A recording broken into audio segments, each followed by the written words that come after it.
Holidays nale, adu namma GT Holidays da. GT Holidays, South India's #1 travel brand.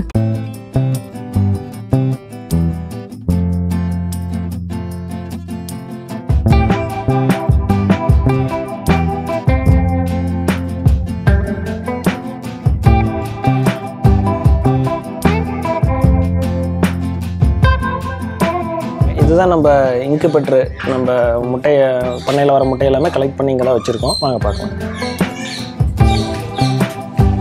So நம்ம மொத்தம் total அளவு பார்த்திங்கன்னா 500 முட்டை கெப்பாசிட்டிங்க. 300 முட்டை ஷட்ரு, 200 முட்டை ஹேச்சர் வச்சுருக்கோம். எப்போவுமே ஒரு 300 முட்டை லோடிங்லேயே இருக்கிற மாதிரி. அடுத்தது ஹேச்சிங் வந்து தேவைப்படுற போது நம்ம ஹேச்சிங் பண்ணிக்கிறோம். ஆமாங்க சார், முட்டை இருக்குது. ஃபுல்லி ஆட்டோமேட்டிக்குங்க சார் நம்மளுது. இப்போ ஒரு 200 முட்டை லோடிங்கில் இருக்குங்க சார். இன்னும் ஒரு 100 முட்டை இப்போ இந்த வாரம் வைக்கணும்.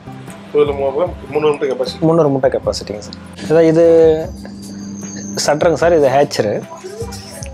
இதில் நம்ம அது ஒரு 18 நாள் கழித்து இந்த இதில் தூக்கி அந்த இதில் வச்சுவிட்டோம் அப்படின்னா அதுவே பொரிஞ்சு வந்துடுங்க சார். இது நம்ம ஃபுல்லி ஆட்டோமேட்டிக்குங்க. இது ஒரு 50,000 ரூபா கிட்ட வந்ததுங்க.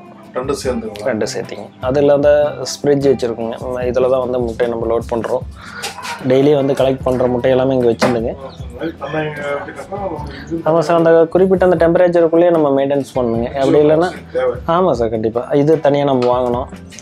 இதெல்லாம் கேட்டே எல்லாம் கிட்டத்தட்ட 1 லட்ச ரூபா கிட்ட ஆயிடுச்சு இந்த செட்டப் மட்டுமே. இன்குபேட்டர் வாங்கிடுறாங்க, அது எப்படி வந்து முட்டையை வைக்கணும், எப்படி பராமரிப்பு பண்ணணுங்கிறத பற்றி நீங்கள் சொல்லுங்களேன். இன்குபேட்டரில் 2 விதம் இருக்குது சார். மேனுவல் ஒன்று, ஃபுல்லி ஆட்டோமேட்டிக் ஒன்று. மேனுவல் வந்து பார்த்திங்கன்னா முட்டையை நம்ம திருப்பணும் சார்.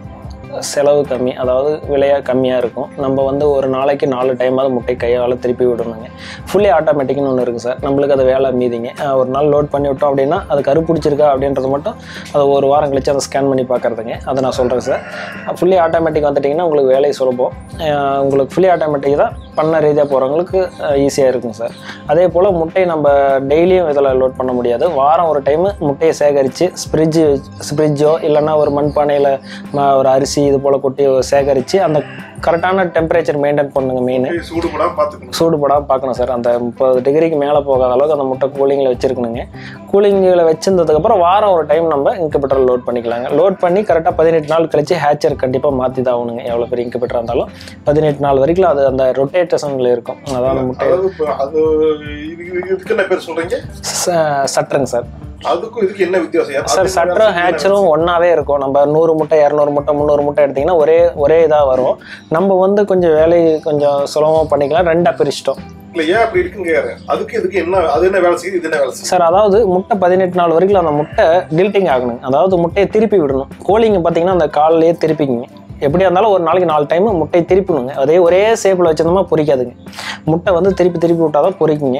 அதனால தான் வந்து அந்த டில்ட்டிங் டைப்பு, ஸ்லைட் டைப்புன்னு 2 டைப் இருக்குது. நம்மளது டில்ட்டிங் டைப்பு இப்படி சாயும். கிட்டத்தட்ட ஒரு நல்ல ஆங்கிளில் சாயிற அளவுக்கு அந்த டிகிரி பண்ணி வச்சுருப்பாங்க. அது போல் அது சாய்ச்சிக்கிட்டே இருக்கும். பொரிக்கிற டைமில் அப்படி சாய்ச்சிச்சின்னா குஞ்சு பொரிச்சு கீழே வந்துருங்க. அதனால் அந்த 18 நாள் கழித்து எடுத்து சமமான அந்த ஹேச்சரில் வச்சிடணுங்க. அந்த 3 நாள் வரைக்கும் அங்கே இருக்கும். ஆமாம் சார். 18, 19, 20, 21 நாள் அந்த 3 நாள் வந்து ஹேச்சரிங் வேலை நடக்குங்க. அதுவாக அது பொரிச்சு முட்டை தொலைம்பி வச்சு வந்துருங்க. அது வந்து நம்ம சமமாகிற இடத்துல ஒரு ஈரத்துணியோ இது போல் நம்ம போட்டு அதில் பொரிக்கிறது நல்லா இருக்குங்க. இப்போ முட்டை இப்போ வந்து ஃப்ரிட்ஜில் வைக்கணும்னு சொன்னீங்க இல்லையா? ஆமாங்க சார். இப்போ எவ்வளோ நாள் வரைக்கும் வச்சுக்கலாம் ஃப்ரிட்ஜில் வச்சிருந்து நம்ம லோட் பண்ணலாம் சார்? கரெக்டாக ஒரு வாரம் வரைக்கும் 7 நாள் வரைக்கும் வச்சுக்கலாங்க. இன்னைக்கு ஒரு கோழி முட்டை விடுதுன்னா அது 7 நாளுக்கு அப்புறம் வைக்கக்கூடாதா? அதுக்கு பொரிப்பு திறன் கொஞ்சம் குறையும் சார். 7 நாளைக்குள்ள நம்மளுக்கு எவ்வளோ முட்டை சேகரிக்க முடியுதோ அந்த இந்த வாரம் ஞாயிற்றுக்கிழமை வைக்கிறோம் அப்படின்னா அடுத்த வாரம் ஞாயிற்றுக்கிழமை நம்ம வைக்கிற மாதிரி ஐடியா பண்ணிக்கணுங்க. அது அதிகமாக வச்சுக்கிட்டே இருக்குங்க. திரும்ப அதை கலெக்ட் பண்ணி திரும்ப அடுத்த பேட்சுக்கு வச்சுக்கலாங்க. வாரம் ஒரு டைம் வந்து நம்ம லோட் பண்ணுற மாதிரி ஐடியா பண்ணிக்கணும். வச்சுட்டா கொஞ்சம் பொரிப்பு திறன் நல்லா இருக்கும்னு வச்சுக்கோங்களேன். வேற ஒன்றும் இல்லை, பொரிப்பு திறன் கம்மியாக இருக்கும். அது எந்த மாதிரி வைக்கணும்? முட்டை இப்போ முட்டை வந்து இப்போ பண்ணையில் முட்டை விட்டுறதுன்னு வச்சுக்கோங்க சார். 2 மணி நேரத்துக்கு ஒரு டைம் முட்டை கலெக்ட் பண்ணிடணும் சார்.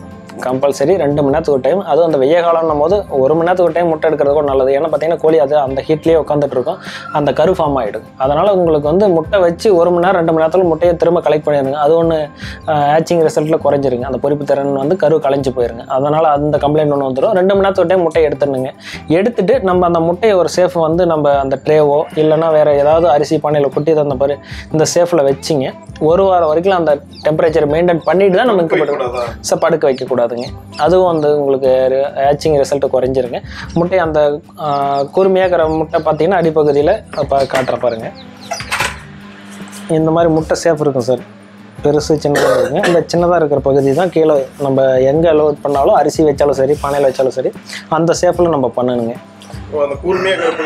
கீழே வர மாதிரி பார்த்துக்கணுங்க. அந்த மாதிரி வச்சுக்கிட்டோம் அப்படின்னா கொஞ்சம் அந்த ஒரு பராமரிப்பு தாங்க சார் ஹேச்சிங்க்கு. அந்த முட்டையை நம்ம எடுத்துட்டு ஏதாவது துடைக்கணுமா? ஏதாவது அந்த மாதிரி நம்ம முட்டையை எடுத்துகிட்டு வரும்போதே சுத்தமாக துடைச்சி வைக்கிறது நல்லதுங்க. நம்ம சேகரித்து வைக்கிறோம் இல்லையா அந்த இதெல்லாம் நம்ம ஃபஸ்ட்டே நம்ம இல்லைங்க சார் தண்ணி வச்சு துடைக்கூடாது. சும்மா ட்ரையான துணி வச்சு துடைச்சி எடுத்துலாம். இன்னும் வேற என்ன இதில் வந்து தப்பு நடக்க வாய்ப்பு இருக்கு சார்? தண்ணி இருக்கான்னு பார்த்துக்கணும் மெயின். இன்குபேட்டரை பொறுத்த அளவுக்கு நீங்கள் தாய்க்கோழியாக இருந்தாலும் நீங்கள் தண்ணி தீனி பக்கத்தில் வைக்கணுங்க. அதே போல் தான் நம்ம இன்குபேட்டரும் நம்ம அதே போல் பராமரிச்சுக்கணுங்க. மெயினாக தண்ணி இருக்கணுங்க இன்குபேட்டருக்கு. ஒரு நாள் ஷட் டவுன் ஆக்குறது நம்ம யூபிஎஸ் செட் பண்ணி ஆகணுன்றது இல்லை. ஒரு 8 மணி நேரம் வரைக்கும் அந்த ஹீட்டு தாங்கி கூடி இருக்குங்க. அப்படி அதுக்கு மேலே நம்மளுக்கு யூபிஎஸ் போடணும் அப்படின்னா இன்னும் கொஞ்சம் ஆச்சு நல்லா இருக்குங்க. மெயின் தண்ணி இருக்கணும்.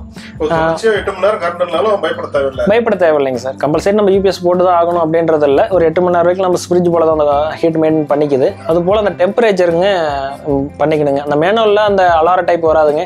ஃபுல்லி ஆட்டோமேட்டிக்கில் அந்த அலார டைப் வந்துடுங்க. ஏதாவது டெம்பரேச்சர் குறைஞ்சாலோ அந்த 37.6ன்றது பாருங்கள். இது வந்து கரெக்டாக இந்த அளவு தான் இருக்கணுங்க. ஒரு 5 பாயிண்ட் டிஃப்ரெண்ட்டில் இருக்கலாம். இது குறைஞ்சாலோ ஏறினாலோ மிஷினில் ஏதாவது ஃபால்ட்டுன்னு அர்த்தங்க கத்த ஆரம்பிச்சிடும். இது வந்து ஈரப்பதம் சார். 65ன்றது பார்த்தீங்கன்னா ஈரப்பதம். இந்த ஹீட்டு வந்து மெயின்டைன் பண்ணிக்கிட்டே இருக்கணும்.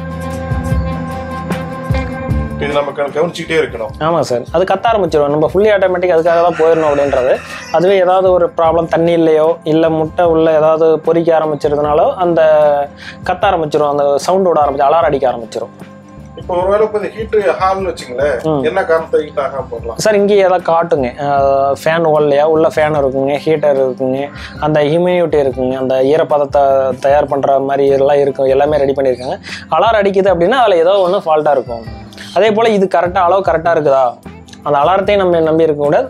டெய்லியும் இன்குபேட்டர் வந்து ஒரு டைம் பார்க்கணும். ஆமாம் சார். இது 37.6, அதே போல் 37.4 அங்கே அந்த 5 பாயிண்ட் டிஃப்ரெண்ட்டில் இருக்கா, இதே அளவு இங்கே இருக்குதா அப்படின்றத நம்ம டெய்லி ஒரு டைம் செக் பண்ணிக்கணும் சார். ஒரு குழந்தையை பார்த்துக்கிற மாதிரி பார்த்து கண்டிப்பாக சார். கண்டிப்பாக நம்ம ஏன்னா நம்ம பண்ணையோட முதுகெலும்புன்றதே பார்த்தீங்கன்னா அந்த சிக்ஸ் வளர்ப்பு தாங்க சார். மெயினாக அந்த முட்டையை நம்ம சேகரித்து வச்சோம் அப்படின்னா தான் அதுக்கப்புறம் ஹேச்சிங் குஞ்சிங் ஆகும். அந்த குஞ்சிங்களை நம்ம வளர்க்குறது ரொம்ப பாதுகாப்பாக வளர்த்தி எடுக்கணுங்க. அதெல்லாம் வளர்த்தி எடுத்தால் தான் பண்ணை அடுத்த கட்டத்துக்கு கொண்டு போக முடியும் சார். கிளீனிங் எப்படி நம்ம சுத்தப்படுத்தணுமா? எப்படி சார் கம்பல்சரி நம்ம எல்லாமே சுத்தமாக வச்சுக்கிறது நல்லது. பண்ணையாக இருந்தாலும் சரிங்க, நம்ம முட்டை இன்குபேட்டர் எல்லாமே சுத்தமாக இருந்தால் தான் நோய் வாய்ப்படாதுங்க சார். இல்லை இப்போ நான் என்ன கேட்குறேன்னா, இப்போ ஒரு பேட்ச் இருக்குன்னு வச்சுக்கோங்க, 300 முட்டையை வைக்கிறீங்க. சரி சார். எடுத்துடுறீங்க. எடுத்ததுக்கு அப்புறம் திரும்ப அதுலேயே இன்னொரு பேட்ச் வச்சிருப்பீங்க. அப்படிங்கிறப்ப உள்ள கிளீன் பண்ணலாமா? அதுக்குள்ள அதான் சார் நீங்கள் கேட்டீங்க இல்லையா, நீங்கள் எதுக்கு தனித்தனியாக வச்சிருக்கீங்கல்ல, எல்லாரும் ஒன்றா தான் வச்சிருக்கீங்க. கிளீனிங் வேலை ரொம்ப ஈஸியாக இருக்கும் சார். ஹேச்சிங் ஆகி அந்த குஞ்சு முட்டை பொறிச்சு வெளியே வரும்போது அந்த பூ முடியும் அந்த குஞ்சுங்களுக்கு அது பார்த்தீங்கன்னா அந்த இன்குபேட்டர் ஃபுல்லாக படர்ந்துருங்க.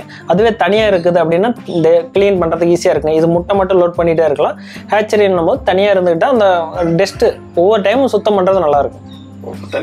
ஆமாம் சார். அதே போல் இந்த தண்ணியில் ஒரு 4 சொட்டு டெட்டால் விடலாங்க. ஒவ்வொரு டைம் தண்ணி நம்ம மாற்றும் போதும் டெட்டால் 4 சொட்டு விடலாங்க. அது வந்து பார்த்தீங்கன்னா அந்த கிருமிங்களை வந்து பரவாமல் தடுத்துக்கும்.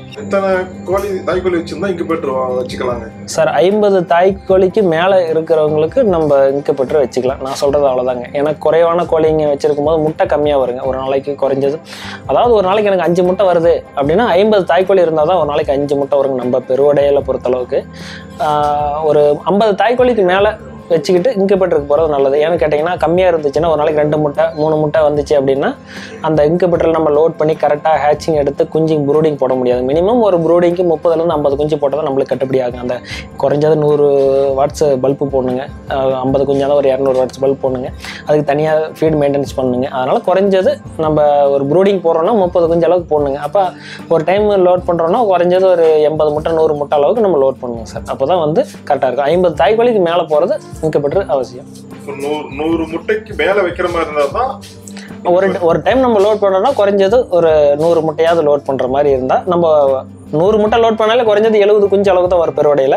அதில் நம்ம வளர்த்தி எடுக்கும்போது 50 குஞ்சு தான் நம்ம பாதிக்கு எதிர்பார்க்க முடியும். அதனால 100 முட்டை லோட் பண்ணுறது பரவாயில்ல. ஹாலிடேஸ்னாலே அது நம்ம ஜிடி ஹாலிடேஸ் தான். GT Holidays, South India's #1 travel brand. You know you are special when you're with GT Holidays.